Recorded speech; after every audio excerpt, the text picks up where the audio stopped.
Good morning, ma. Vinod, able to hear my voice?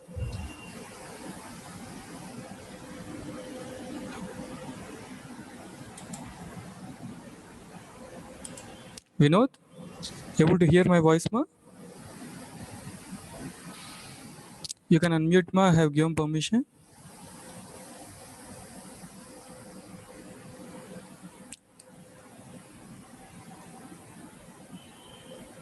Vinod, please do respond.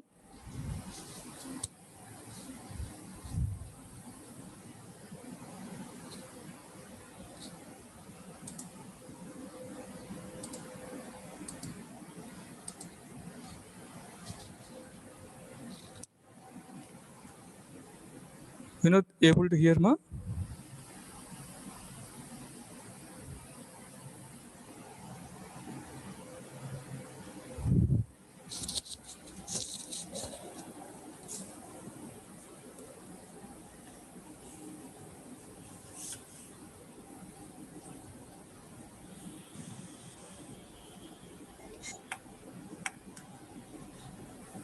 Sir, good morning, sir.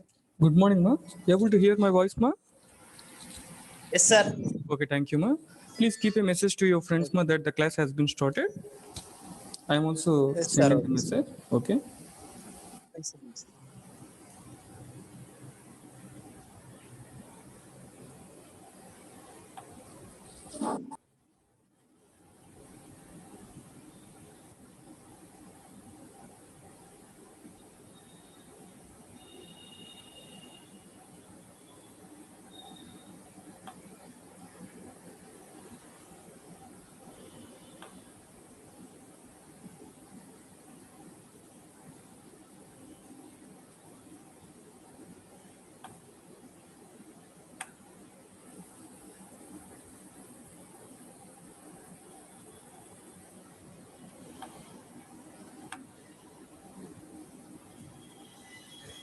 Good morning, sir.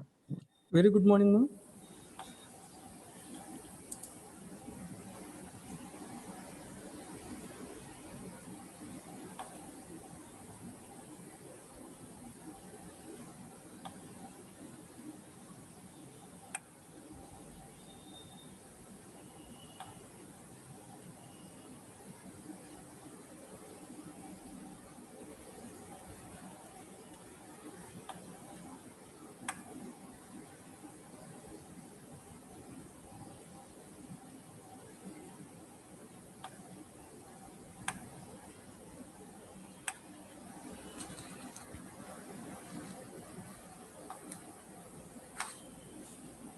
Yes, I hope your friends will join the class within short period.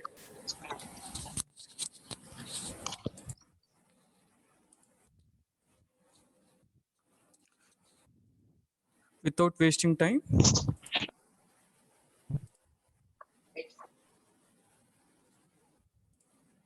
watch this video. Ma.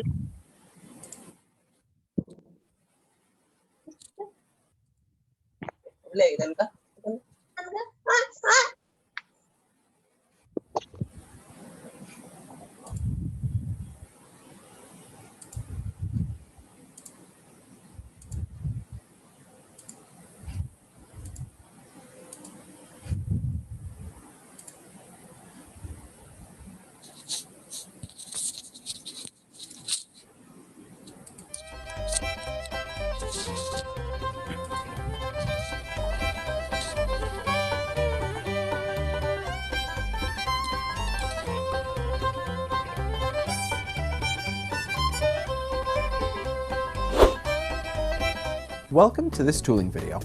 In this video, we are going to discuss the SWOT and PESTLE analyses. These can be applied to problems as part of your project. Both analyses can be used to understand the organization, including both its internal and external environment. It is very important that you, as a manager of an organization, can understand and anticipate the things that are coming towards you. This is an elemental part of understanding your position on the market. Here you see a pyramid. The pyramid stands for either an organization or a product. There are internal forces influencing the organization. These are described as the strengths and the weaknesses of the organization or product. the organization is also influenced by the forces from its external environment. These forces pose opportunities and threats for the organization or for the product. Let's first discuss the strengths and weaknesses. Every organization or product has its own strengths, and every organization or product has its own weaknesses. For instance, the bakery around the corner has been there for over 40 years and has a very good client base, so there's lots of personal engagement. That is definitely a strength. But on the other hand, the employees that are working there are not skilled enough as they did not get enough training. This is a weakness. The organization does not stand alone, but is actually influenced by its external environment.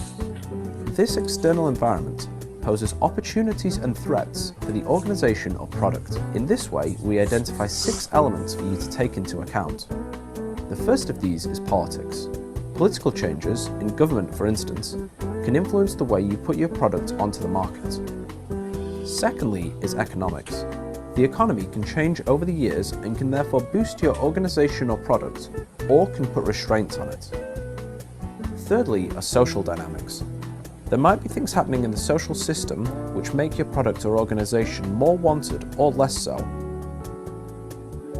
Fourth is technology. Technology might change, which may cause your product to become obsolete. Technology can also influence the way that you can use or develop your product. Then we have environmental issues. Through the environment, your product and your organization might be influenced. Strong rainfall or extreme heat could kill a harvest, thereby causing an increase in the cost for your product. And finally, we have legal elements. So, for instance, new legal conditions coming from the European Union may influence your organization or product. All these elements are contingent, you can't directly influence them. So as an organization, you can only anticipate the things that can happen. You could, for instance, perform scenario planning to understand what might be coming towards you. Within your organization, you can, however, identify your strategy, your management, and the ways you work with your colleagues or employees. These internal elements are the things you can influence and could change. You could, for example, change from a cost leadership strategy to a customer-focused strategy. While the internal forces can be influenced, the external ones cannot. But by taking these external forces into account, the organization can anticipate on seizing opportunities and bypassing threats in the marketplace. Thank you for watching this tooling video, and we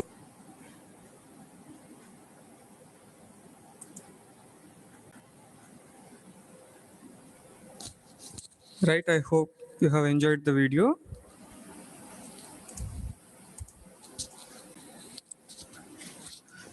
My screen is visible, ma?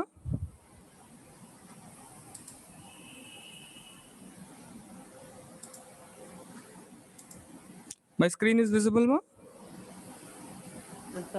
Yes, okay. Yes, Thank sir. you, ma. Thank you so much, ma. Right?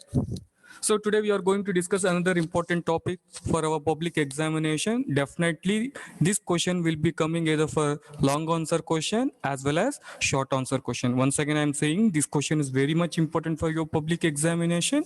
This will be asking for long answer question or short answer question. Market environment.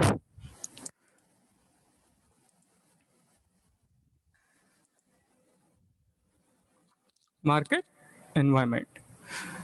So just now you have watched the video. So market environment. See, first of all, market environment means the forces that affect the ability and smooth functioning of marketing activities in order to maintain cordial relations with target customers. So what do you mean by this market environment? At the end of the previous class, already I have given some part of introduction regarding to this marketing environment. So environment is nothing but it is the force that is acting regarding to the smooth functioning of marketing activities. అంటే ఏంటంటే marketing activities అనేటివి మనకు నిరంతర ప్రక్రియ. అవి బాగా work చేయాలి అంటే దాని మీద ఎటువంటి ప్రభావం అనేటివి ఉండకూడదు. అయితే మార్కెటింగ్ ఎన్వైరన్మెంట్ అంటే ఏంటి? ఇవి మన ఒక మార్కెటింగ్ యాక్టివిటీస్ని చాలా ప్రభావితం చేస్తాయి. అలా ప్రభావితం చేసినప్పుడు ఏమవుతాయి? మనం ఏవైతే అనుకున్నామో కస్టమర్ సాటిస్ఫాక్షన్ అనేసి ఆ కస్టమర్ సాటిస్ఫాక్షన్ మనం గెయిన్ చేయలేము. అలాగే మనం ఏ కస్టమర్ని అయితే టార్గెట్ చేస్తామో ఆ కస్టమర్ని మనం ఖచ్చితంగా రీచ్ కాలేము. అందుకే మార్కెటింగ్ ఎన్వైరన్మెంట్ అంటే ఏం చెప్పారు అంటే, these are the forces that affect the ability and smooth functioning of marketing activities. అంటే మార్కెటింగ్ యాక్టివిటీస్ బాగా జరగాలి అన్నా, లేకపోతే దాని యొక్క ఇంటెన్సిటీ రెడ్యూస్ చేయడానికి ఈ మార్కెటింగ్ ఎన్వైరన్మెంట్ అనేటివి ఎక్కువగా ప్రభావితం చేస్తాయి. మరి ఈ మార్కెటింగ్ ఎన్వైరన్మెంట్ ఏ విధంగా ఉంటుంది అంటే, this marketing environment can be internal forces as well as external forces. అంటే ఒక ఆర్గనైజేషన్ లోపల మనకు కొన్ని అడ్డంకులు ఉంటాయి, ఆర్గనైజేషన్ బయట కూడా మనకు కొన్ని అడ్డంకులు అనేటివి ఉంటాయి. వాటిని మనం internal as well as external. And once again the forces which are acting inside the organization, these can be well controlled, and the forces which are acting outside the organization, those cannot be controlled over. అంటే organisation లోపల ఏవైతే మనకు అడ్డంకులు అనేటివి కలుగుతున్నాయో వాటిని మనం control చేసుకోగలుగుతాము. ఎందుకు? అవి లోపల ఆర్గనైజేషన్ ఫర్మ్ ఒక లోపలనే అవి కలుగుతున్నాయి కాబట్టి వాటి ప్రభావాన్ని మనము కంట్రోల్ చేసుకోగలము. కానీ ఆర్గనైజేషన్ బయట ఏవైతే కలుగుతున్నాయో అవి మన పరిధిలో లేనటువంటివి. మరి మన పరిధిలో లేనటువంటి వాటిని మనం ఏ విధంగా కంట్రోల్ చేయగలుగుతాము? సింపుల్గా చెప్పాలి అంటే, మీరు కాలేజ్లో ఇంకా చెప్పాలి అంటే నా క్లాస్ రూమ్లో కనుక మీరు నా ఎదుటే ఉన్నారనుకోండి, అప్పుడు నేను మిమ్మల్ని కంట్రోల్ చేయొచ్చు. అలా కాకుండా ఇప్పుడు ఆన్లైన్ క్లాసెస్ కాబట్టి మీరు ఇంట్లో ఉన్నారు, మీరు ఏ విధంగా కూర్చున్నారు, మీరు ఇంట్రెస్టింగ్గా వింటున్నారా లేదా అనేది నా పరిధిలో లేని విషయం కాబట్టి నేను మిమ్మల్ని కంట్రోల్ చేయడానికి సాధ్యం కాదు. అందుకే the environment factors have been majorly divided into internal as well as external. Manikanta Varma, please mute yourself మా, your mic has been unmuted. Thank you. Right. So in this manner, how we can analysis this one? We can analysis through two ways: Pezzle analysis as well as SWOT analysis. ఈ marketing environment మనం ఇందాక అనుకుందాం, ఇంటర్నల్గా జరుగుతుంది, ఎక్స్టర్నల్గా కూడా జరుగుతుంది. మరి వాటిని ఏ విధంగా మనం అనాలిసిస్ చేయగలము? రెండు విధాలుగా అనాలిసిస్ చేయగలమండి. ఒక విధానం వచ్చేసేసి పెజిల్ అనాలిసిస్ అంటాం. పెజిల్ అనాలిసిస్ అంటే ఏంటి? Political, social, technological, legal, environmental factors. Once again, political, social, technological, legal, environmental factors. By using these factors, by observing these factors, we can come to understand how these factors are affecting the utility of marketing tools or how they are reducing the marketing activities. ఇంకొకటి వచ్చేసేసి SWOT analysis: strength, weakness, opportunity, threat. Strength, weakness, opportunity, threat. Strength and weakness, it is inside you, and opportunity and threats, it will be occurring outside you. Strength, weakness, నీ యొక్క strength ఏంటి, నీ యొక్క weakness ఏంటి అనేది నీకు తెలుస్తుందండి. కానీ నీకు ఆపర్చునిటీస్ కానీ అంటే లేకపోతే నీకు థ్రెట్ క్రియేట్ చేసేవాళ్ళు నీవింతకు నువ్వు థ్రెట్ క్రియేట్ చేసుకోలేవు, నీవింతకు నువ్వు హాని అనేది కల్పించుకోలేవు. బయట నుంచి ఎవరైనా హాని కల్పిస్తేనే నీకు కలుగుతుంది. సో అదేవిధంగా ఒక ఫర్మ్కి కూడా తన స్ట్రెంగ్త్ వీక్నెస్ని అనాలిసిస్ చేయగలుగుతుంది. ఆపర్చునిటీ థ్రెట్స్ అనేటివి సంస్థకు బయటకు సంబంధించినవి. So by using this SWOT analysis as well as Pezzle analysis, we can conclude how these factors and forces that are affecting the quality of marketing activities. In this scenario,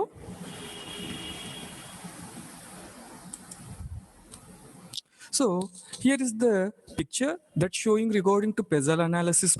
So already the 4 P's of marketing in the previously we have discussed regarding to the marketing mix: product, price, place, promotion.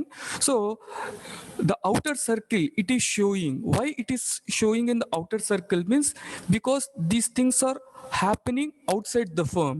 So you can clearly observe political, social, technological and legal aspects.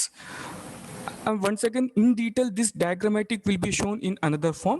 Now, in this diagram, you can see how the internal and external forces are acting regarding to the firm. ఈ diagram కనుక మీరు చూసినట్టయితే ఇంకా స్పష్టంగా తెలుస్తుందండి. మీకు ఆరో marks కనుక మీరు బాగా గమనించినట్టయితే ఎన్విరాన్మెంటల్ ఫోర్సెస్, మనకు ఒక అవల్ షేప్లో ఒక సర్కిల్ ఉంది, దాని అంతటినీ మీరు ఫర్మ్ అని ఊహించుకోండి. సెంటర్లో మనకు పెద్ద అవల్ అనేది ఉంది, ఆ అవల్ సర్కిల్ని మనం ఏమనుకోవచ్చు అండి, ఫర్మ్ ఫర్మ్ అనుకోవచ్చు.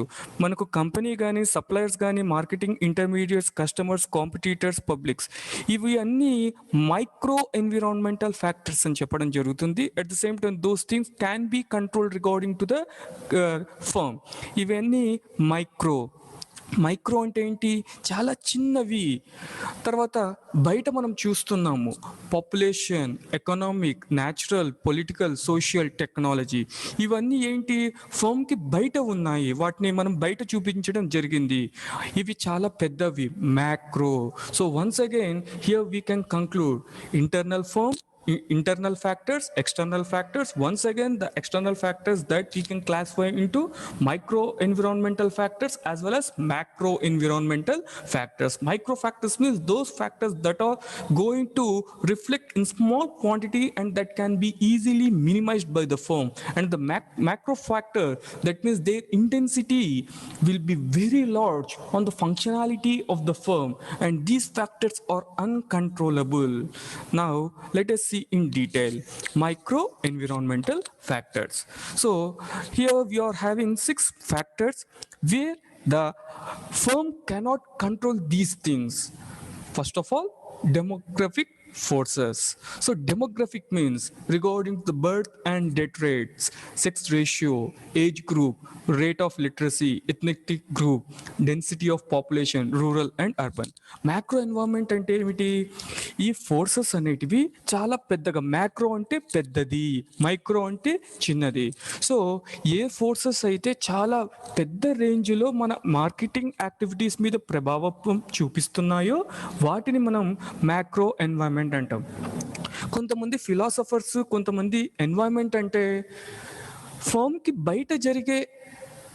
బయట నుంచి ఉత్పన్నమయ్యే ఫోర్సెస్ని మాత్రమే ఎన్వైరన్మెంట్ అంటారు. వాళ్ళు ఇంటర్నల్ని అస్సలు కన్సిడర్ చేయరు. కానీ మనం మాత్రం ఇంటర్నల్గా, ఎక్స్టర్నల్గా రెండింటినీ కన్సిడర్ చేస్తాం. అయితే ఎక్స్టర్నల్గా మళ్ళీ మనకు 2 విధాలుగా ఉంది, micro as well as macro. Micro అంటే చాలా చిన్న రేట్లో, మ్యాక్రో అంటే చాలా పెద్ద రేట్లో. మరి మ్యాక్రో ఎన్వైరన్మెంట్లో మళ్ళీ మనకు 6 విధాలుగా ఉన్నాయి. డెమోగ్రఫిక్ ఫోర్సెస్ అని, ఎకనామిక్ ఫోర్సెస్ అని, కాంపిటీషన్, సోషల్, పొలిటికల్, టెక్నాలజికల్. ఈ 6 విషయాలలో ఫర్మ్ కంట్రోల్ చేయలేదు. మనం ఫస్ట్లోనే ఎగ్జాంపుల్ తీసుకున్నట్టయితే demographic forces, birth and death rates. Now we are seeing a very worst situation all regarding to the world, especially in India. మరి ఇప్పుడున్న present సినేరియోను మనం తీసుకున్నట్టయితే రోజుకు తక్కువ ఒక 4,000 మంది ఇండియాలో చనిపోతున్నారు. దేనివల్ల? కరోనా వల్ల. మళ్ళీ ఒక ఆర్గనైజేషన్ కానీ, ఒక ఫర్మ్ కానీ, నాది కార్లు ఉత్పత్తి చేసే సంస్థనే అనుకుందాము, మరి చావుల్ని నేను కంట్రోల్ చేయగలుగుతానా అండి? పుట్టుక, మరణం అనేది ఎవరి చేతిలోనూ లేదు. మరి అలాంటిది మనం కంట్రోల్ చేయడానికి వీలవుతుందా? లేదు. అలాగే సెక్స్ రేషియో అంటే the ratio of male with female, ఇది కూడా అవసరమా సార్ అంటే అవసరం అండి. మనం గనక వీటిని మనం గమనించలేకపోతే ఊరికే ఆడవాళ్ళకు సంబంధించిన ప్రోడక్ట్సే మనం ఉత్పత్తి చేసుకుంటూ వెళ్ళిపోయినాం అనుకోండి, కానీ వాళ్ళు మగవాళ్ళతో కంపేర్ చేస్తే చాలా తక్కువ రేషియోలో ఉన్నట్టయితే మరి ఆ ప్రాంతంలో నేను నా ఒక ప్రోడక్ట్స్ని సేల్ చేసుకోవడానికి వీలవుతుందా? వీలు కాదు. ఎగ్జాంపుల్, నెయిల్ పాలిషెస్ని తీసుకుంటే లేదా లిప్స్టిక్స్ని తీసుకుంటే నేను కంపారిజన్ చేయాలా? So in what ratio the female with men are they, so what is their ratio? అలాగే age group. So age group అనేది కూడా ఇంపార్టెంట్. మధ్య వయస్సుల వాళ్ళు ఎక్కువ ఉన్నారా, యువకులు ఉన్నారా, లేకపోతే పసిపిల్లలు ఉన్నారా, ఎలాంటి వాళ్ళు ఉన్నారా అనేది కూడా మనం చూడాలి. మరి ఇవన్నీ మనం కంట్రోల్ చేయడానికి సాధ్యమవుతుందా? ఇక్కడ చూపించినవి ఏవి కూడా కంట్రోల్ చేయడానికి సాధ్యం కాదు. Because in particular country if there are small kids more, that means infants to the teenagers, అంటే చిన్న పిల్లల దగ్గర నుంచి టీనేజర్స్ వరకు ఒక దేశంలో ఎక్కువ స్థాయిలో వాళ్ళే ఉన్నారనుకోండి, అప్పుడు నేను ఏం ఆలోచించాలా? వాళ్ళకు తగ్గట్టుగా ఉత్పత్తులు అనేటివి నేను చెయ్యాలా? అలా కాదు. జపాన్ని తీసుకున్నట్టయితే అక్కడ ఎక్కువ వయసు పైబడిన వాళ్ళు ఉంటారు, that means the senior citizens are much more. మరి అలాంటి వాళ్ళకి నేను ఏం ఉత్పత్తి చేయొచ్చు? చేతి కర్రలను ఉత్పత్తి చేయొచ్చు. మరి వీటిని నేను కన్సిడర్ చేయకోకుండా ప్రొడక్షన్ కనుక చేసినట్టు ఏమవుతుంది? ఫెయిల్ అయ్యే ఛాన్సెస్ ఛాన్సెస్ ఉంటుంది. So in such manner demographic forces will be acting upon. Next comes regarding to economic forces. Economic forces, that means in particular country what is their purchasing power. ఒక దేశంలో వాళ్ళ ఒక ఆర్థిక స్థితిగతులు ఏ విధంగా ఉన్నాయి. ఇంతకుముందు మనం జీడిపి గురించి మాట్లాడుకున్నాం, గ్రాస్ డొమెస్టిక్ ప్రోడక్ట్. సో నేను కనుక ఒక యాపిల్ ఐఫోన్నే కనుక ఉత్పత్తి చేశాను అనుకోండి, మరి యుఎస్లో అయితే నేను హ్యాపీగా సేల్ చేసుకోగలుగుతా. ఎందుకు? అది చాలా ధనికమైన దేశం, because it has been a developed nation. So 3 scenarios that we can take: developed country, developing country, underdeveloped country. So when I have produced this Apple iPhone, then which is the best part where I can sell my cell phones? Very good example, you will be saying developed nation, example USA. మరి నేను Apple ఐఫోన్స్ని ఉత్పత్తి చేసినట్టయితే ఎక్కడ నేను sale చేసుకోగలుగుతాను అంటే మీరు చెప్పగలుగుతారు USA sir, ఎందుకంటే అక్కడ ధనికులు ఉంటారు, పైగా యాపిల్ ఐఫోన్ అనేది చాలా తక్కువ రేంజ్లో ఉండదండి, దాని స్టార్టింగ్ రేటే వచ్చేసేసి ఒక 30,000 నుంచి 40,000 ఉంటుంది. మరి దాని హై ఎండ్ మోడల్ తీసుకున్నట్టయితే లక్షల్లో ఉంటుంది. మరి లక్షల్లో ఇండియాలో ఎంతమంది ఆఫర్ చేయగలుగుతారంటే చాలా తక్కువ. మరి అలా నేను ఎకనామిక్ ఫోర్సెస్ని చూసుకోకుండా నేను జింబాబ్వేలోనో కెన్యాలోనో సేల్ చేశాను అనుకోండి, is that possible? Very good example, you can take this Venezuela అనే దేశంని కనుక మీరు తీసుకున్నట్టయితే దాదాపుగా ఒక 5 మూటల సంచులు మీరు తీసుకెళ్తే ఒక బన్ను ముక్క వస్తుందండి. If you are going to visit Venezuela, if you are going to carry upon 5 full bags of cash, then you can get only 1 bread or bun. ఎందుకు అంటే high inflation, because this economic forces will be also depending regarding to the inflation, deflation, stagflation, hyper inflation, like that regarding to so many things. Boom period, depression period, that means regarding to the business cycles it will be depend upon. Venezuela దేశం తీసుకున్నట్టయితే అక్కడ inflation అనేది దాటిపోయిందండి. 5 సంచుల నిండా నేను బ్యాగులు తీసుకపోతే, Indian కరెన్సీని తీసుకపోతే ఒక బన్ను మాత్రమే నేను కొనుగోలు చేయగలుగుతా. మరి అలాంటి దేశంలో నేను యాపిల్ ఐఫోన్ని నేను అమ్మాలి అనుకుంటే నాకు తెలిసి వాళ్ళు లారీల కొద్దీ ధనాన్ని తీసుకొని వచ్చి ఒక యాపిల్ ఐఫోన్ని తీసుకుపోతారు. So in such manner once again I have to see the purchasing power. If the purchasing power is very low, then I have to go for inferior quality of the goods. If the purchasing power is more, then I can go for a very high end quality of the goods. Now comes regarding to the competition. Okay, before going into competition, any doubts regarding the first two ma? Amma demographic forces ardhamainayamma, economic and demographic forces? Yes, sir. Yes, sir. Okay, thank you ma. Now coming regarding to the competition.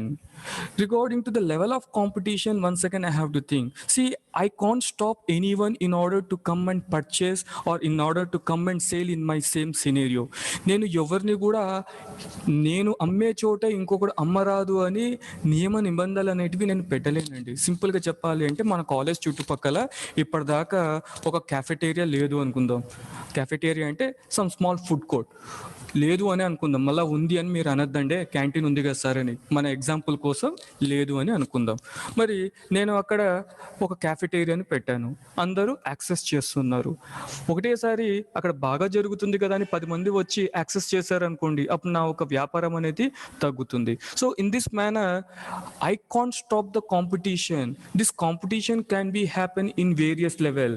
Once from the niche market. Niche market means the place where that you are operating your business activities. నువ్వు ఎక్కడైతే బిజినెస్ని నువ్వు start చేసావో అక్కడే మనకు competition జరిగే chances ఉన్నాయి. సింపుల్గా చెప్పాలి అంటే take Ruby powder. Ruby powder అనేది డిష్ వాష్కి యూటెన్సిల్స్కి యూస్ చేస్తారండి. అది మన కర్నూలులోనే ఉత్పత్తి అవుతుంది. అలాగే మనం చూసుకున్నట్టయితే particularly in this utensils you are having Exo, right? Exo bar అనేది కూడా ఉంది. అది మనకు నేషనల్ లెవెల్లో కాంపిటీషన్ అనేది ఉంది.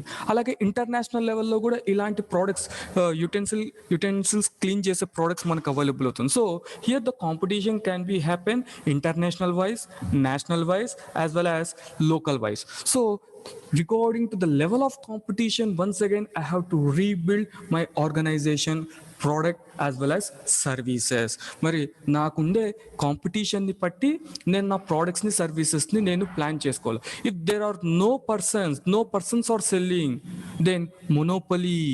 సో మీకు ఎకనామిక్స్లో ఈ టర్మ్స్ని యూజ్ చేసి ఉంటారండి, మోనోపోలీ, ఆల్గోపోలీ అనేసేసి, మోనోపోలిస్టిక్ అనేసి.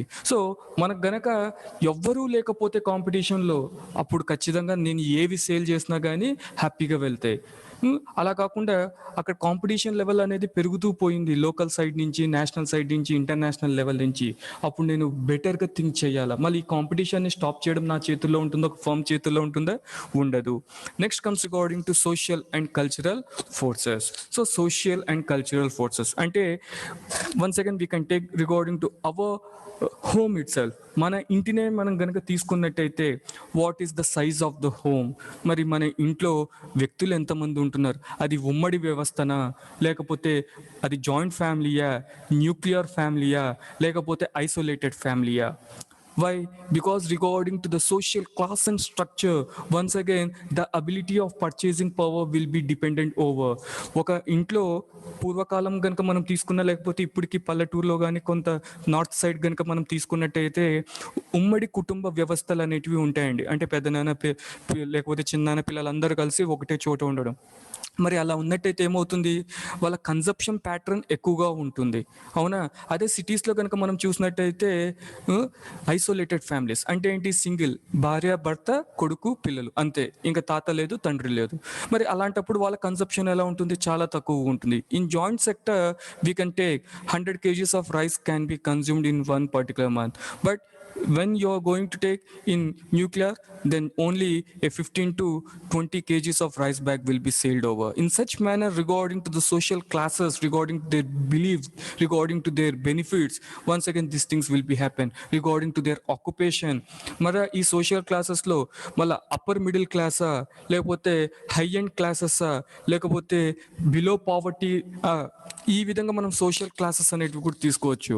మరి అవి మన చేతిలో ఉన్నాయా? కంట్రోల్ చేసే విధానం మన చేతిలో ఉంటుందా? ఉండదు. తర్వాత కల్చరల్, వాళ్ళ యొక్క ఫుడ్ హ్యాబిట్స్ ఏమిటి? ఇప్పుడు నార్త్ సైడ్ తీసుకున్నట్టయితే మార్నింగ్ లేస్తేనే వాళ్ళు కచోరీ తీసుకుంటారు. అదే మనం కనుక ఇక్కడ తీసుకున్నట్టయితే మనం ఆ కచోరీ అనేది ఈవినింగ్ స్నాక్గా తీసుకుంటాం, మార్నింగ్ అయితే మనం ఇడ్లీ, దోశ తీసుకుంటాం. That means regarding to their food habits also once again we can't change this food habits.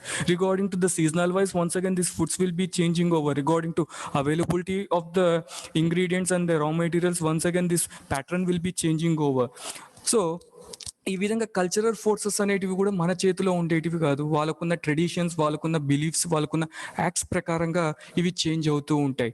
వాళ్ళకు అనుకూలంగా మనం మార్చాల్సిన అవసరం ఉంది. ఎంటీఆర్నే కనుక మనం తీసుకున్నట్టయితే the MTR it will be concentrating in the south regarding to the sambar and rasam powders. And this MTR when it is going to the north side, then it will be concentrating regarding to pav bhaji masala as well as chaat masalas. MTR అనే ఒక brand ఉంది, మనకు కూడా తెలుసు, మాలే tiffin room అనేసి మనం చెప్తుంటాం. మరి ఈ ఎంటీఆర్ బ్రాండ్ ఏం చేస్తుంటుంది? సౌత్ సైడ్ గనక అది వెళ్ళాలి అనుకున్నప్పుడు అది రసం పౌడర్ని, లేకపోతే సాంబార్ పౌడర్ని, పులిహోర పౌడర్ని, ఇటువంటి పౌడర్స్ మీద కాన్సన్ట్రేట్ చేస్తుంది. అదే నార్త్ సైడ్ వెళ్ళినప్పుడు అది ఏం చేస్తుంది? చాట్ మసాలా కానీ, లేకపోతే పావ్ బాజీ మసాలా కానీ, లేకపోతే సబ్జియా మసాలా కానీ, ఆ విధంగా the spices, the ingredients will be same, but the preparation pattern will be different, because according to their culture and our culture will be completely reflected over, differentiated over. In such manner, once again these social and cultural forces will be happen. Next comes regarding to political and legal forces. A very strong political system, then what will be happen? We will be having rigid norms and rules. Very good example we can take regarding to country like India, China as well as Pakistan. చూడండి, China కనుక మీరు తీసుకున్నట్టయితే ఇంపింగ్, so ఈయన చచ్చేంత వరకు ఆయన్నే అక్కడ rule చేయాల. Once again in China if you are going to go, అదొక కమ్యూనిస్ట్ దేశము. అక్కడ ఇంపింగ్ అని ఆయన ప్రెసిడెంట్, ఆయన చనిపోయినంత వరకు ఆయనే ఆ దేశాన్ని రూల్ చేయాలి. అలా అయితే ఏమవుతుంది, మనకు స్ట్రాంగ్ పొలిటికల్ బాడీ అనేది వస్తుంది. That means once they have made rules and restrictions, it will B not change until new government are new leader is going to be come over. మరి ఇంపింగ్ చనిపోయేంత వరకు తక్కువ ఒక 20 ఏళ్ళు వేసుకున్న ఆయన చేసిన రూల్స్ రెగ్యులేషన్స్ అనేటివి చేంజ్ కావు, స్టేబుల్గా ఉంటాయి. అలా చేంజ్ కాకుండా స్టేబుల్గా ఉన్నట్టయితే ఏమవుతుంది, నాకు క్లియర్ కట్ ఐడియా అనేది తెలుస్తుంది. ఇండియా కనుక తీసుకున్నట్టయితే at least here the government is stable for 5 years, 5 సంవత్సరాల వరకు. అది సంకీర్ణ ప్రభుత్వం అయినా కానీ లేకపోతే మామూలు ప్రభుత్వం అయినా కానీ 5 ఏళ్ళు ఉంటుంది. కాబట్టి ఇక్కడ మనకు 5 ఏళ్ల పాటు భరోసా ఉంటుంది. పాకిస్తాన్ ఉదాహరణగా తీసుకుందాం. We don't know in what manner there the systems will be happen. ఉన్నట్టుండి అక్కడ 5 ఏళ్ళు ఖచ్చితంగా ఉంటుందా అంటే చెప్పలేమండి. ఎందుకంటే చాలాసార్లు మనము పాకిస్తాన్కి సంబంధించిన పాలిటిక్స్ తీసుకున్నట్టయితే ఆర్మీ చేతుల్లోకి చాలా సందర్భాలకు వెళ్ళిన సందర్భాలు కూడా ఉన్నాయి. ఉన్నట్టుండి ఆర్మీ చేతులు when regarding to the rule of Pervez Musharraf, then army has taken over because something has been happen regarding to some black remark has been happen. So పాకిస్తాన్లో కనుక మనం తీసుకున్నట్టయితే చాలాసార్లు చాలా సీనరీస్లో మిలిటరీ అనేది గవర్నమెంట్ చేతుల్లోకి వెళ్ళిపోతుంది. అలా అయితే ఏమవుతుంది, unstable government. When unstable governments are they, then no companies will taking interest regarding to come and set they firms in that particular nation. మరి ఈ విధంగా స్టేబుల్ పొలిటికల్ పార్టీ ఉంటేనే ఆర్ పొలిటికల్ సిస్టమ్ ఉంటేనే where rigid rules norms and not rigid but some level of rules and regulations has to be happen. At the same time legal forces, legal ఇండియాలో కనుక మనం తీసుకున్నట్టయితే particular ఇక్కడ child labour అనేది use చేయకూడదు. తర్వాత reservation quota అనేది ఉండాలా. తర్వాత ఏదైనా ఫ్యాక్టరీస్ పెడుతున్నట్టయితే పొల్యూషన్ కంట్రోల్ బోర్డ్ నుంచి సర్టిఫికెట్స్ తీసుకోవాలా. These are called as legal forces. Once again కొత్తగా ఒక చట్టం వచ్చింది ఏంటి అంటే బోర్డ్ ఆఫ్ డైరెక్టర్స్లో ఖచ్చితంగా ఒకరు విమెన్ అనే వాళ్ళు ఉండాలా. So these are the legal forces. మరి నేను ఇవన్నీ అమలు చేయొద్దు అని గవర్నమెంట్కి చెప్పడానికి వీలు వస్తుందా? మోడీ గారు ఇంకా ఒక 10 ఏళ్ళు కాదు 20 ఏళ్ళు మీరు కూడా ఇంపింగ్ మాదిరిగా ఉండండి అని చెప్పడానికి ఒక ఫమ్కి ఆ సాధ్యం అవుతుందా? లేదు. And finally comes regarding to the technology. You to know that the technology whatever available today is obsolescence of tomorrow. ఈ రోజు ఏదైతే టెక్నాలజీ వచ్చిందో అది రేపటికి మరుగున పడిపోతుంది.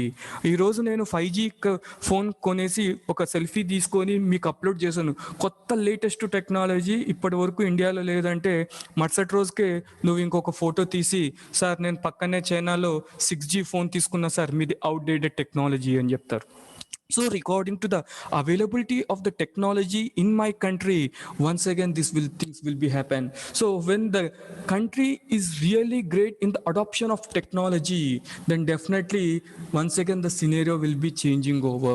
ఇప్పుడు ఇండియానే మనం తీసుకున్నట్టయితే మనకు ఇక్కడ టెక్నాలజీ రిసోర్సెస్ అనేటివి చాలా తక్కువ. అందుకే మనం ప్రతిసారి జపాన్ వైపు చూస్తుంటాం because Japan is technology oriented nation.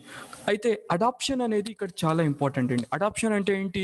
ఆ టెక్నాలజీని గ్రహించడం అనమాట. అంటే ఇక్కడ ఉత్పత్తి చేసేటప్పుడు మనం ఆ టెక్నాలజీని ఏ మేరకు యూజ్ చేసుకుంటున్నాము అంటే సింపుల్గా చెప్పాలంటే ఇప్పుడు సెల్ ఫోన్స్ కనుక మీరు తీసుకున్నట్టయితే మనకు ఒకప్పుడు నార్మల్ ఫోన్స్ అనేటివి ఉన్నాయి, ఫీచర్ ఫోన్స్. ఆ తర్వాత ఆండ్రాయిడ్ ఫోన్స్ వచ్చిన తర్వాత మనకు ఈ జీ అనేటివి ఎక్కువగా అయిపోయినాయి. 2G, 3G, 4G, 5G. So whenever 3G has come then the 2G phones are no more. Whenever the 4G phones have come, 3G phones are no more. Now it is the adoption of 5G technology in our country. Already వేరే దేశాల్లో 6Gకి తర్వాత wifi కూడా పోయి Li-Fi అని కొత్తగా వచ్చింది, LIFI. So ఆ విధంగా వాళ్ళు అక్కడ ఎక్కువగానే యూజ్ చేస్తున్నారు. అయితే మన దేశం కూడా కనిపెట్టకపోయినా అడాప్షన్ అనేది చేసుకుంటున్నాం. ఆ అడాప్షన్ రేట్ అనేది ఎక్కువగా ఉన్నట్టయితే అప్పుడు మళ్ళీ అక్కడ సీన్ అనేది చేంజ్ అవుతుంది. మరి ఆ టెక్నాలజీ మన చేతుల్లో ఉందా?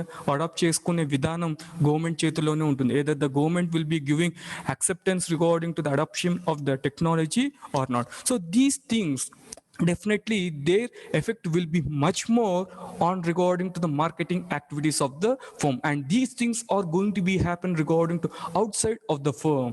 సో ఈ 6 విషయాలు ఏవైతే ఉన్నాయో అవి చాలా పెద్ద సంఖ్యలోనే పెద్దగానే మన మార్కెటింగ్ యాక్టివిటీస్ మీద ప్రభావం అనేటివి చూపుతాయి. పైగా ఇవన్నీ కూడా సంస్థకు బయట జరిగే విషయాలు, అందుకు వీటిని మ్యాక్రో ఎన్వైరన్మెంట్ అని చెప్పడం జరిగింది. Any doubts regarding to this macro environment మా? Any point has to be detailed?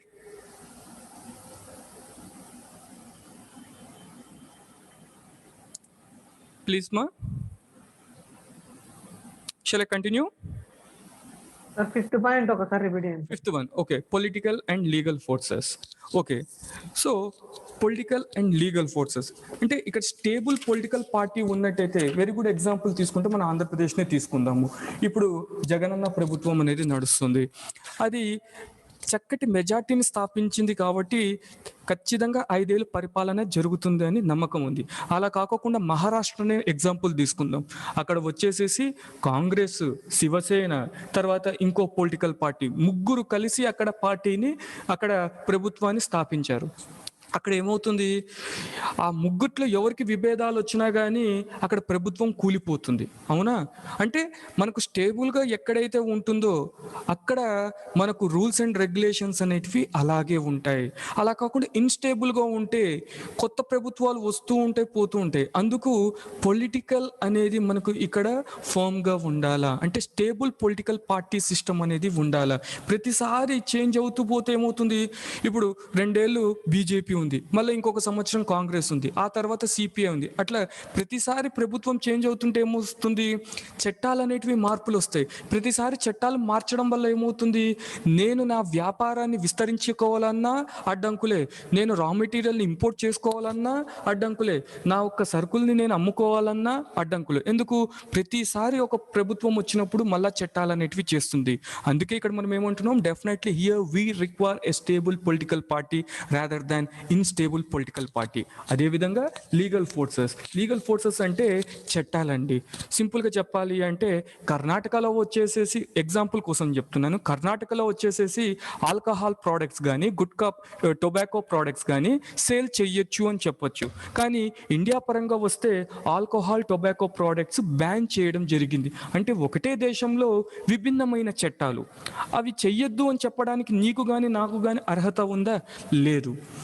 అలాగే చైల్డ్ లేబర్ డిప్లాయ్ చేసుకోవద్దు అంటారు. అంటే whenever you are going to produce, you should not use child people or children in order for production activities.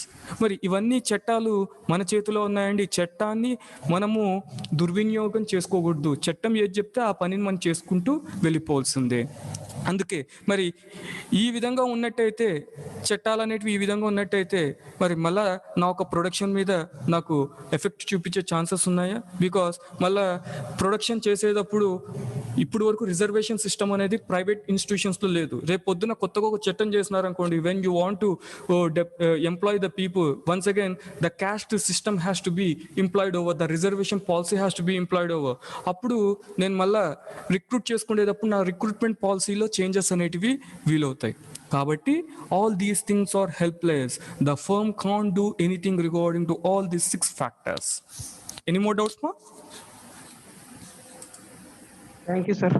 Okay. Now coming regarding to next one. Micro environment. Micro means small, చాలా చిన్నగా. So వీటిని, ఇవి కూడా ఎక్స్టర్నల్గానే అవుతుంటే, అంటే వ్యవస్థకు బయటనే జరుగుతూ ఉంటాయి. అయితే ఇవి ఎక్కువ ప్రభావం చూపించవు కానీ తక్కువగా ప్రభావం అనేటివి చూపిస్తూ ఉంటుంది. First of all market. In the starting of the marketing it self I have given a classification regarding to market and marketing. Market means wear the large number of buyers and sellers will be meeting together. So market అంటే ఏం చెప్పుకున్నాము, ఎక్కడ మనకు చాలా మంది sellers, buyers ఒక చోట meet అయితే దాన్ని మార్కెట్ అని మనం చెప్పుకోవడం జరిగింది.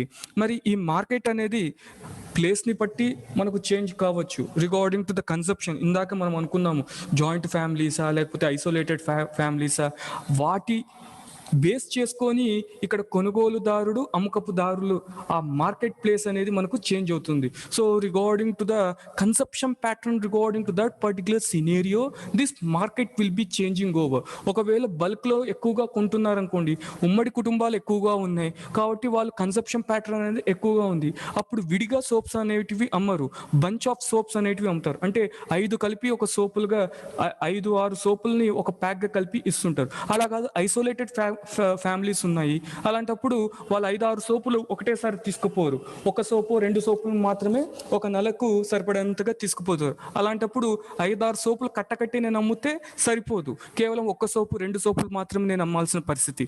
So regarding to the conception pattern regarding to that particular place and scenario this market will be హ్యాపింగ్. Next come regarding to suppliers. Suppliers are those people, these will be maintaining the relationship from the products which consumers want from the marketing house. ఈ suppliers అంటే ఎవరు? కస్టమర్స్కి ఏమి కావాలి అని productions దగ్గర నుంచి supply చేసే వాళ్ళని మనం సప్లయర్స్ అని చెప్పుకోవడం జరుగుతుంది. Of course the suppliers are also a part of marketing intermediaries. ఈ సప్లయర్స్ అనేవాళ్ళు మన మార్కెటింగ్ ఇంటర్మీడియరీస్లో ఒక పార్టే. మార్కెటింగ్ ఇంటర్మీడియరీస్ అంటే ఎవరు?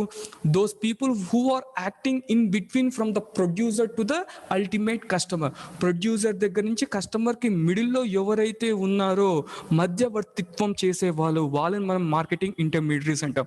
Wholesalers, retailers, agencies. మరి వీళ్ళంతా ప్రభావం చూపిస్తారంటే ఖచ్చితంగా ప్రభావం చూపిస్తారు. ఏ విధంగా ప్రభావం చూపిస్తారు అంటే వీళ్ళే కస్టమర్స్, ప్రొడ్యూసర్స్తో కంటే వీళ్ళే కస్టమర్స్తో ఎక్కువగా రిలేషన్ ఉంటారు కాబట్టి మరి ఆ కస్టమర్స్కి మన గూడ్స్ని ఎక్కువగా త్రో చేయాలి అంటే వాళ్ళకు మనము మార్జిన్స్ అనేటివి ఇవ్వాలా. మరి ఆ మార్జిన్స్ రేట్ని మనం పెంచినట్టయితే ఖచ్చితంగా మన మూమెంట్ ఆఫ్ గూడ్ అనేది వెళ్ళిపోతుంది. కాబట్టి వీళ్ళ ప్రభావం అనేది ఎక్కువగా ఉండదు, చాలా తక్కువగా ఉంటుంది. కొన్ని సందర్భాల్లో వీళ్ళు మనకు అడ్డంకుల్ని సృష్టిస్తూ ఉంటారు. సింపుల్గా చెప్పాలి అంటే now in our Kurnool we are having so many oils, but particularly Kurnool people majorly 80% of people they are purchasing freedom refined oil. Why? Because all the retailers they are having huge margins in selling of this freedom refined oil. మరి మనకు ఆయిలే కనుక తీసుకున్నట్టయితే కర్నూల్లో మనకి ఎన్నో oils ఉన్నాయండి, ఎలాగో ఎన్నో బ్రాండ్స్ కూడా ఉన్నాయి. మరి ఎందుకు అందరూ ఫ్రీడమ్ రిఫైన్డ్ ఆయిల్ తీసుకుంటున్నారంటే ప్రతి షాప్లో తీసుకున్నట్టయితే అక్కడ రీటైలర్స్ ఫ్రీడమ్ ఆయిలే ఉంది మా దగ్గర అని చెప్తున్నారు. ఎందుకు? వాళ్ళకి మార్జిన్స్ ఎక్కువగా ఇవ్వడంతో వాళ్ళు స్టాక్ అనేది ఎక్కువగా మెయింటైన్ చేస్తున్నారు. అలానే మార్జిన్ ఇవ్వలేదు అనుకోండి, వాడు ఫ్రీడమ్ తీసేసేసి ప్రియా ఆయిల్ అనేది అమ్ముతాడు, లేకపోతే కర్నూల్ బ్రాండ్ ఆయిల్ అనేసి పెడతాడు. In such manner this marketing intermediaries as well as this suppliers and marketers they will be also playing a key role regarding to the environment factors. This is regarding to micro environment, and these macro and micro environment will be affecting the firm externally. ఈ macro and micro రెండు కూడా firm కి బయట side నుంచి affect అవుతుంది. ఏమైనా doubts ఉన్నాయండి వీటికి సంబంధించి? I have been left over with less than 1 minute. If you are having any doubt